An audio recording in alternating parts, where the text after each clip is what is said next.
Good afternoon, I'm the Mainly Digger, and this video is about tying knots. Now, it's about the best knots to use for magnet fishing. The knots that I use, or I've learned, or I've seen, they're two knots. I've learned, I know how to tie two knots, and these are the two knots I know how to tie. That's what this video is about. It's about magnet fishing knots. And what I suggest you use for knots for magnets. When I was a kid, I was always the weird kid in class tying a knot, at least in 7th or 8th grade, but it got me in trouble. You'll see why. So when I unwrapped the rope, the bundle of rope, this was inside. Obviously, this is a carabiner and a knot, which is a good knot. This is just your basic arbor knot, but this wasn't the knot that was suggested, which on the website, on the Muscular Magnetics website, which whatever, it's still a good knot. I just thought it was odd they suggest one knot and then this knot shows up. Still a good knot. I'll show you how to tie both of them. This is my version of the polymer knot. Probably saying that wrong, but I don't care. You make a good size loop out of your material or rope. I'm using the carabiner that came with the bundle as a tie-off, and you'll see why later. So after you've made the loop, you put it through the carabiner or around your tie-off, but you have the loop and it's around whatever you're tying off to. I would suggest giving yourself enough slack to work with. You can always readjust later. So when I first did this knot, I gave myself this much slack. It didn't work very well. And this is why I'm also kind of showing the next step in the process. You take the loop and you wrap it around and you do the whole bunny trick, the bunny ear trick. And that's the best way I explain it. But if you tighten it or you don't give yourself enough slack, you can't perform the next step, which is, and I didn't take a picture to show it for whatever reason, is you take the loop and you bring the carabiner and the knot through the loop, and then you start to tighten it. As you tighten this knot, and this is very important, you tighten it slowly. That way you can readjust the material or the coils in the knot. That way it does not bind up. The knot does not bind up on itself.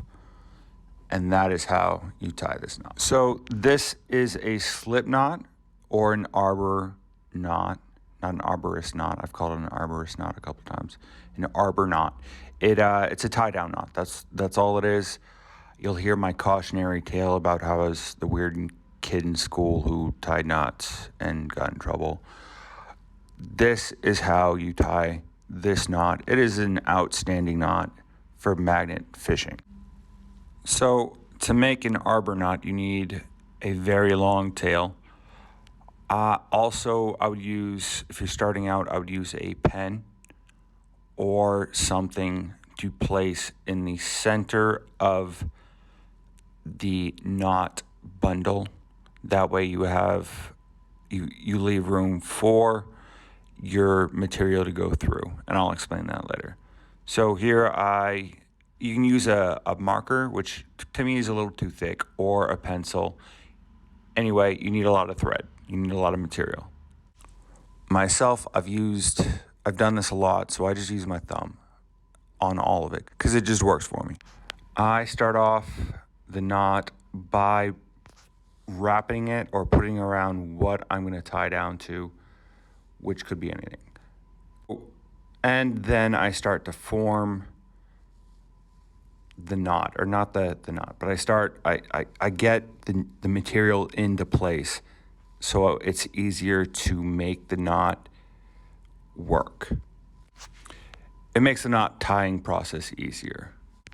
Once you have the material wrapped around whatever you're anchoring to, you take your thumb or whatever else you're using and take the two sides, the tail and I guess the base, and you start to form it to help the knot process go through, or knot making process easier. So once you have the base and the tail of the knots together, you're going to take the excess material from your tail and start to wrap it around your thumb. And you're going to start to wrap it around your thumb and the base material and the tail material. The end result is that you're going to want the excess from the tail facing away from you. And how you do this is by, I just call it a thumbs up. Your thumb is in the position of thumbs up. Easiest way, I guess I can explain that. Once you have the wraps completed, or the coils, you pull your thumb out. Make sure there's enough room.